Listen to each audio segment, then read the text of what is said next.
There's something powerful about learning to be still. In a world full of noise, opinions, criticism, pressure, distractions, there is a kind of strength that doesn't shout, doesn't argue, doesn't explain itself. It simply focuses, grows, and lets God do the talking through the transformation. Sometimes the loudest victory is the one you live out in silence. You don't have to tell everybody what you're doing. You don't have to prove yourself to people who are committed to misunderstanding you. You don't need to argue your worth to people who've already decided they don't see it. Sometimes the best move you can make is to pull back, focus on your inner life, and stay silent while God works. There comes a point where you realize that your energy is sacred. That giving all your time trying to explain yourself, trying to get people to understand your calling, your dreams, your healing, and it's distracting. What if the next breakthrough in your life doesn't come from saying more, doing more, or proving more, but from aligning more, surrendering more, and trusting more? God does his best work in silence. Seeds grow underground, muscles are built in resistance, and characters are forged in hidden places. You don't need a stage to change your life. You just need a made-up mind. When you get serious about working on yourself, your habits, your mindset, your healing, your purpose, and stay quiet about it, you will be amazed at what starts to shift. When you stop fighting for attention and start fighting for discipline, you begin to see change. When you stop scrolling through what everyone else is doing and start focusing on what God is doing in you, clarity begins to show up. God doesn't anoint noise. He anoints focus. And the enemy is terrified of a person who learns to protect their peace and guard their growth in silence. The enemy loves to keep you distracted by other people's drama, trapped in cycles of comparison, caught up in unnecessary conversations, but silence breaks the cycle. Focus ends the chaos. When you start saying no to things that don't align with your healing, your peace, or your purpose, that's when you'll see God move in new ways. It's not that the power wasn't there before, it's that now you're finally tuned in. Staying silent doesn't mean staying passive. It means being intentional. It means not reacting to every opinion, not clapping back at every insult, not chasing every opportunity that knocks. It's knowing that not every door is from God, not every compliment is genuine, and not every criticism is worth your time. When you stay silent, you create space for discernment. And when you focus, you give God room to speak. You weren't created to run around explaining your destiny to people who haven't seen your vision. You don't need everyone to understand your process because it's not their process. You don't need everyone to approve of your healing. It's not their healing. Focus on yourself. Not in selfishness, but in God-ordained self-stewardship. You can't pour from an empty cup. And you can't walk in purpose when you're constantly looking sideways. In a world that thrives on noise, opinions, updates, and constant communication, silence has become almost foreign. We're taught that productivity means doing, that success means speaking, and that validation comes from how many people agree with or applaud what we're doing. But the kingdom of God often works in reverse. What the world views as weakness, God often sees as strength. And what people see as inactivity, God sees as preparation. Silence, in the spiritual sense, is not about doing nothing. It's about tuning out the chaos of the world to tune into the voice of God. It is in the silence that we find clarity. It's in the stillness that we hear the whisper of the Holy Spirit. And it's in those quiet moments of surrender that the greatest transformations begin to take place. When life gets loud and overwhelming, it's not always a sign to push harder or speak louder. It might be a divine invitation to be still. God is not intimidated by your silence. He's not looking for noise, performance, or outward hustle. He's looking for a heart that's quiet enough to receive instruction, correction, encouragement, and direction. Silence isn't absence, it's alignment. The Lord often chooses to whisper, not because he can't shout, but because he wants us to lean in closer. And you can't lean in when you're distracted by the voices of the crowd, the demands of culture, or the constant pressure to be everything to everyone. There's a reason Jesus himself often withdrew to quiet places to pray. Even the Son of God needed to separate himself from the noise in order to hear the Father clearly. And if he needed that, how much more do we?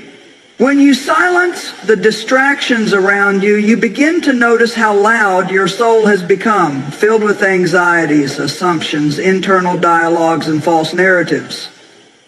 But in the silence, God begins to quiet your fears, correct your thinking, and bring healing to your inner world. In that sacred quiet, you remember that you are not in control. And that's a relief, not a burden. Silence is where your strength is rebuilt. It's where your roots grow deeper. It's where your identity is secured, not in what you do or how others see you, but in who God says you are.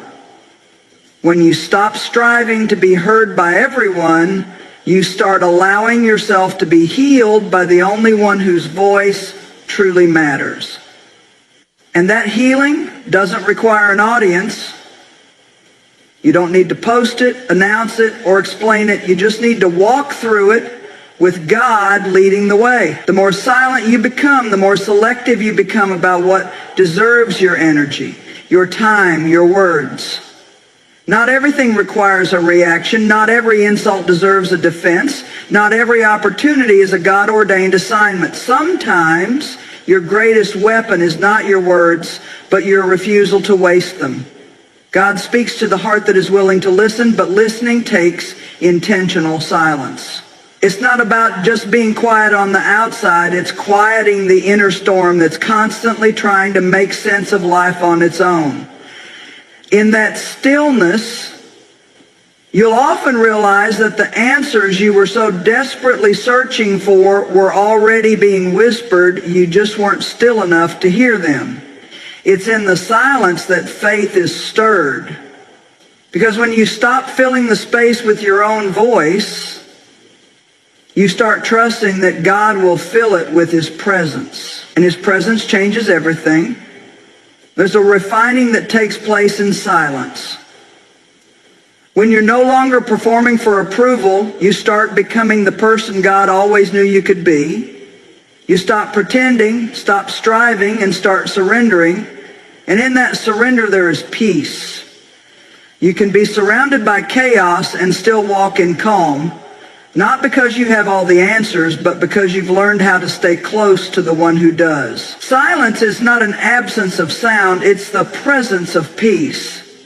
It's the decision to no longer be led by impulse, but by intimacy.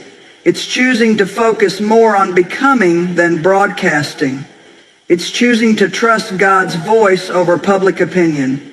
In a world that demands constant explanation, silence is revolutionary. It's not giving up, it's going deeper. It's allowing God to do the work in you before he does the work through you. It's preparing your heart, shaping your thoughts, and building your character. And while people may wonder what's happening in your silence, heaven is orchestrating breakthroughs that noise could never produce. Explain key point 2 into 700 words without subheading an ending sentence. Focusing on yourself has often been misunderstood, especially in religious or spiritual communities where the call to serve others is emphasized. But true service, true purpose, and true peace cannot flow from an empty or broken vessel. When we talk about focusing on yourself in a godly way, we're not speaking of self-centeredness or ego, but of stewardship. Taking responsibility for the life, mind, body, and soul that God has entrusted you with. It's about recognizing that before you can pour into others, you must allow God to pour into you. It's about acknowledging that healing, clarity, and divine alignment begin within. There are seasons in life when God will call you to step back from external noise, not because you are being selfish, but because He is preparing to do something sacred in your inner world. When you're distracted with everyone else's needs, opinions, or drama, you miss the quiet invitation from heaven to tend to your own soul. You can't change the world around you if the world inside you is falling apart. When you focus on yourself, you begin to ask the hard questions. Am I living in alignment with God's will? Are my habits reflecting the character of Christ? Is my heart surrendered, or am I just going through the motions? This kind of self-focus is not about obsessing over imperfections, but about returning to the center, allowing the Holy Spirit to reveal the broken pieces and begin the work of restoration. It's about creating space to grow in character, integrity, wisdom, and discernment. And that growth cannot happen in chaos. It can't thrive in constant distraction. It requires intentionality. It requires stillness. It requires choosing to step away from things that may be good but not God. Focusing on yourself is also about protecting your peace. There are so many ways the enemy tries to drain your spiritual strength through toxic relationships, overwhelming commitments, guilt-based religion, and the pressure to meet everyone's expectations. But when you take time to turn inward, to get alone with God, to listen, to pray, to rest, you reclaim that peace. And from that peace flows power.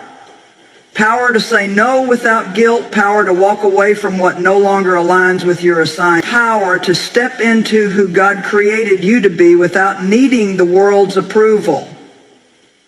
It's in that space that you begin to understand the authority you've been given and the identity you've been carrying all along, often buried beneath layers of busyness and false narratives.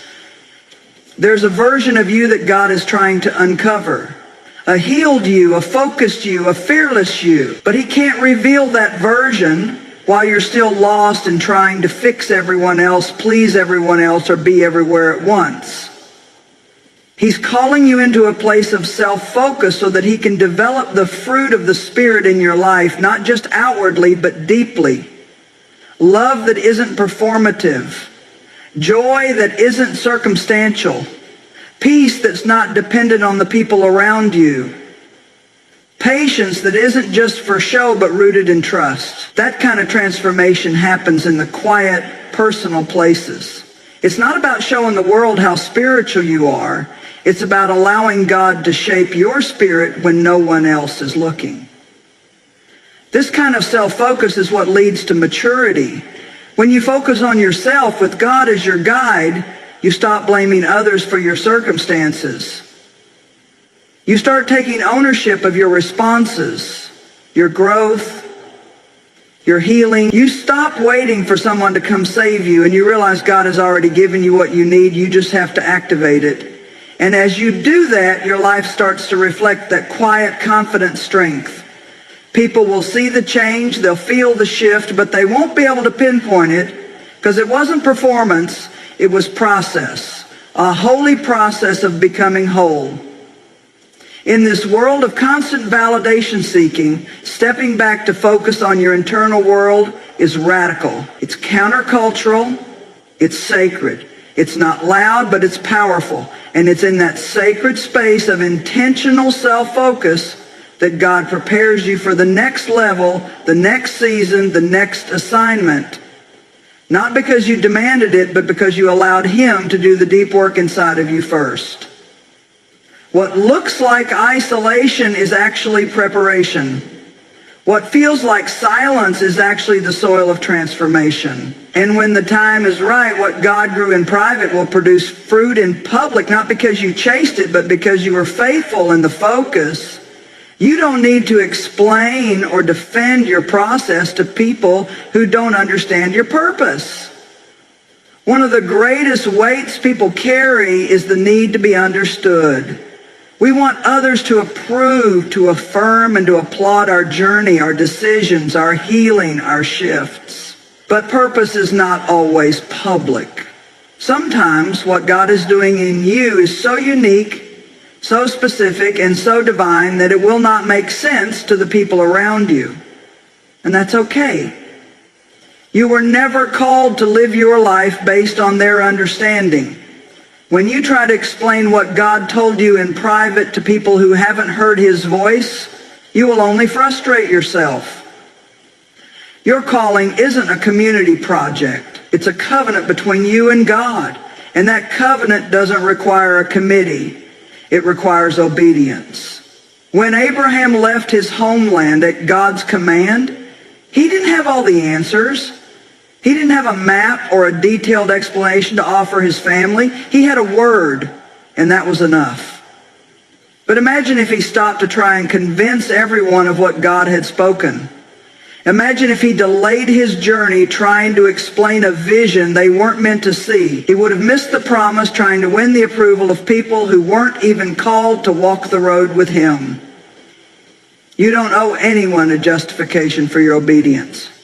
When you stop trying to explain every move, every step, every decision, you free yourself to fully embrace what God is doing. Sometimes the reason we struggle to walk in purpose is not because we don't hear God, but because we keep pausing to ask for permission from people who weren't in the prayer room. God didn't speak the vision to them. He spoke it to you. And if they don't understand it, that doesn't mean you're wrong. It means they weren't meant to get it. There are things God reveals that are only meant for the season you're in and the person he's forming you to be. It's not arrogance to walk in that revelation quietly. It's wisdom. Some things are too sacred to be explained. Some callings are too deep to be defended. When Mary was told she would carry the Messiah, she didn't hold a press conference or post it on social media. She pondered it in her heart. Because not everyone would understand the weight of that calling. Not everyone would celebrate the process. And if she had gone seeking validation, she might have been talked out of her destiny.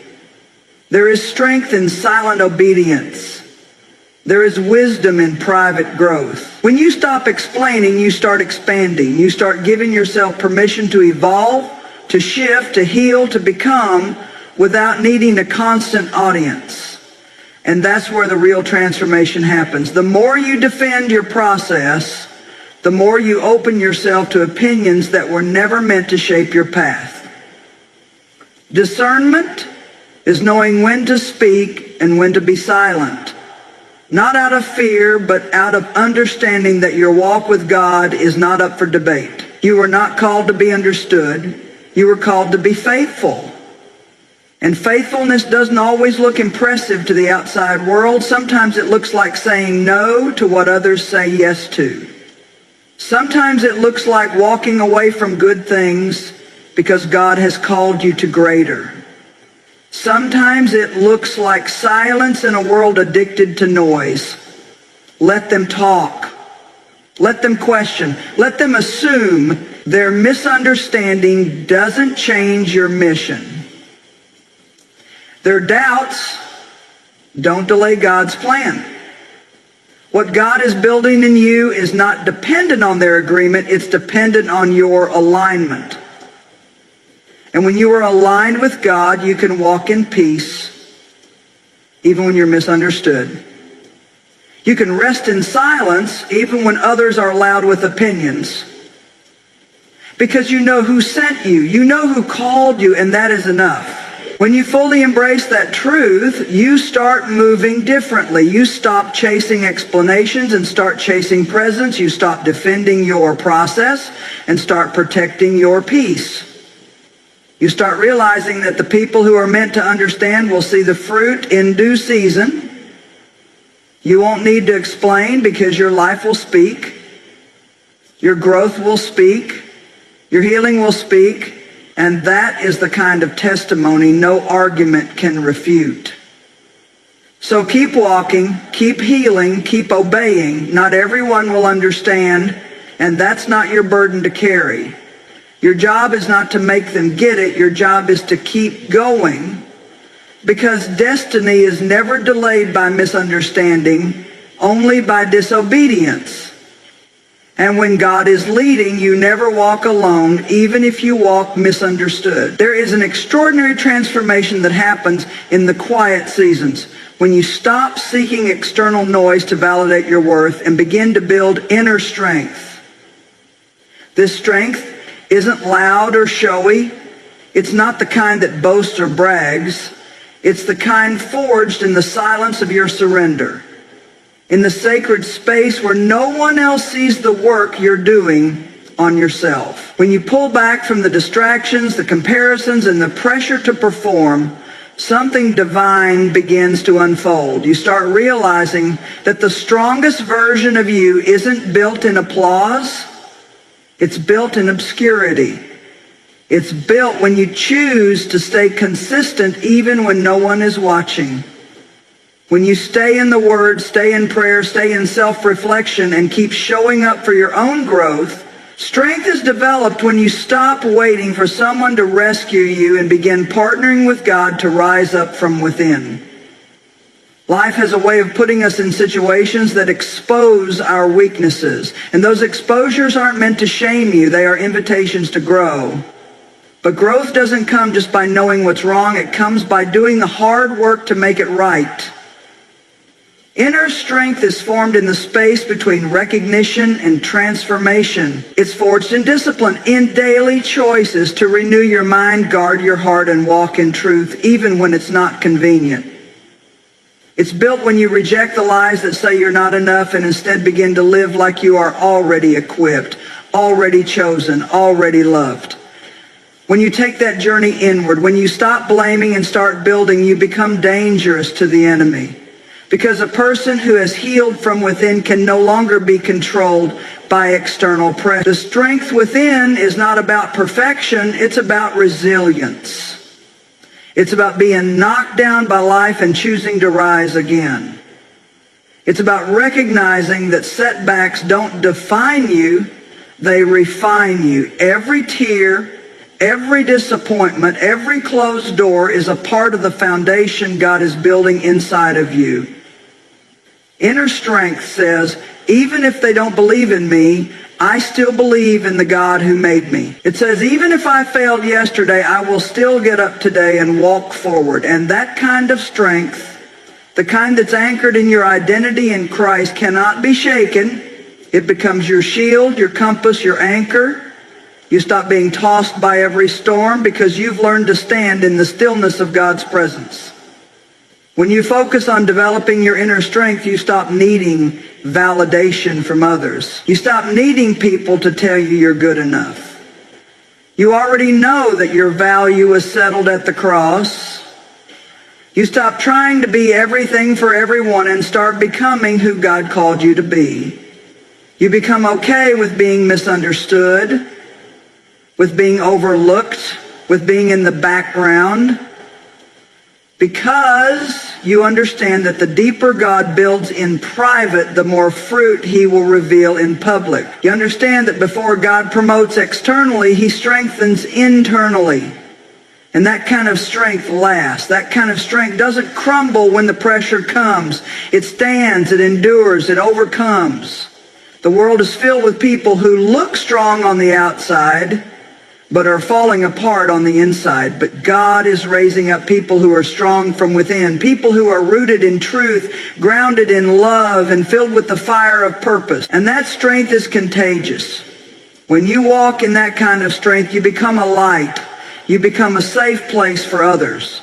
Not because you've figured everything out, but because you've done the work that many avoid. You've wrestled with your fears, confronted your insecurities, and chosen to believe in something greater than your circumstances. You've built a strength that doesn't fade in hard times, but grows stronger through them. Inner strength also brings clarity. You begin to see who is meant to walk with you and who is only sent for a season. You begin to discern what aligns with your purpose and what is just a distraction. You no longer say yes out of obligation. You say yes from a place of strength and peace. You no longer shrink yourself to fit into spaces you've outgrown. You walk boldly, not because life is easy, but because God has made you resilient. And that resilience, that strength will take you places talent never could. It will sustain you in storms and elevate you in seasons of harvest. Because when you are strong within, no external circumstance can take away what God has established in your soul. When you learn to focus on your journey and remain silent in the process, you begin to see clearly what once seemed hidden. Distractions start to fade. The noise that used to drown out your own thoughts and prayers becomes distant. The chaos of other people's opinions, the expectations they've placed on you, the assumptions they've made about your calling, those things no longer hold the same weight. In the silence, God sharpens your discernment. You begin to see the difference between what is urgent and what is important, between what is noise and what is necessity. In this clarity, you find purpose. You begin to understand that you weren't created to live in reaction to everything around you, but to move intentionally according to what God is doing within you. Life becomes less about pleasing others and more about aligning with God's vision for your life. And in that sacred alignment, you make room for real growth. Clarity doesn't come when you're constantly surrounded by chatter. It comes when you quiet your spirit and listen deeply, not just to your own thoughts, but to the gentle whisper of God. The world is always in a rush, always shouting louder, always demanding more. But when you step out of that rhythm and into stillness, your spiritual senses heighten. You begin to perceive with greater accuracy what is for you and what isn't. You realize that some battles are not worth fighting. Some doors don't need to be opened. Some people don't need access to your inner world. You start conserving your energy for what actually builds you instead of what simply entertains or distracts you. That's what focus does. It teaches you to become a good steward of your energy, your time, and your peace. When you walk in this kind of clarity, your yes becomes more powerful. You're no longer swayed by the opinions of people who aren't living your reality. You don't make choices based on fear or obligation. Instead, you begin to move with precision, with peace, with authority. You become aware of what is actually shaping your life, what you're listening to, who you're surrounding yourself with, how you're spending your time. And that awareness leads to breakthrough. Because the truth is, what you focus on grows. If your mind is filled with comparison, worry, or negativity, then your life will mirror that. But when you focus on healing, purpose, faith, and growth, those are the things that begin to manifest. Your life will reflect what you meditate on in the quiet places. Focus also reveals the false attachments in your life. When you start to tune out the world and tune into God, He begins to show you where you've been holding on to things that are actually holding you back. Maybe it's a relationship that feels comfortable but isn't aligned with your destiny. Maybe it's a routine that feels safe but isn't producing fruit. Maybe it's a mindset that was formed from past pain but no longer serves your future. In the stillness, these things become clear. Not to condemn you, but to free you. God doesn't reveal things to shame you. He reveals them so you can be released from them. And when you let go of what no longer belongs, you make space for what God wants to bring. There's a reason Jesus often withdrew to quiet places. It wasn't because He was avoiding the mission. It was because He understood the mission required clarity. And clarity comes from communion. You can't hear the strategy for your next season if your mind is cluttered with noise. You can't walk with confidence if your heart is weighed down by confusion.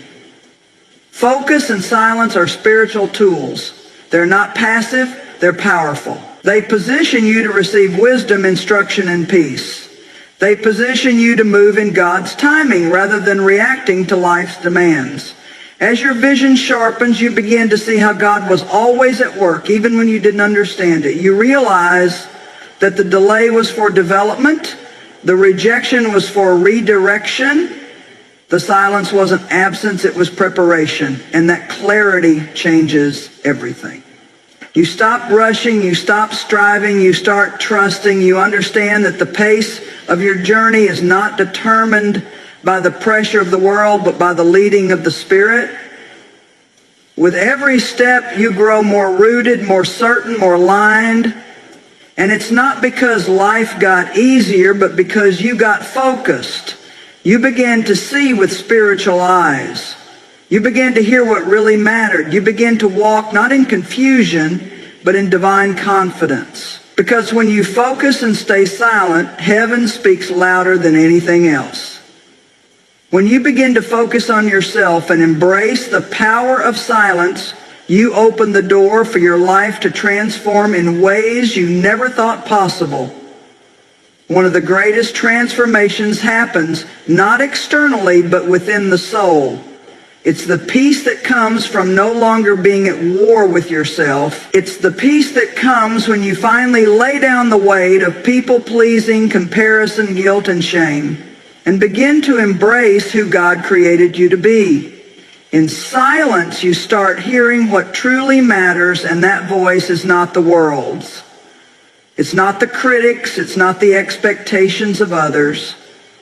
It's the still, small voice of God that begins to affirm your identity, restore your confidence, and guide your next step. And once that voice becomes your anchor, the opinions of others begin to lose their power over you.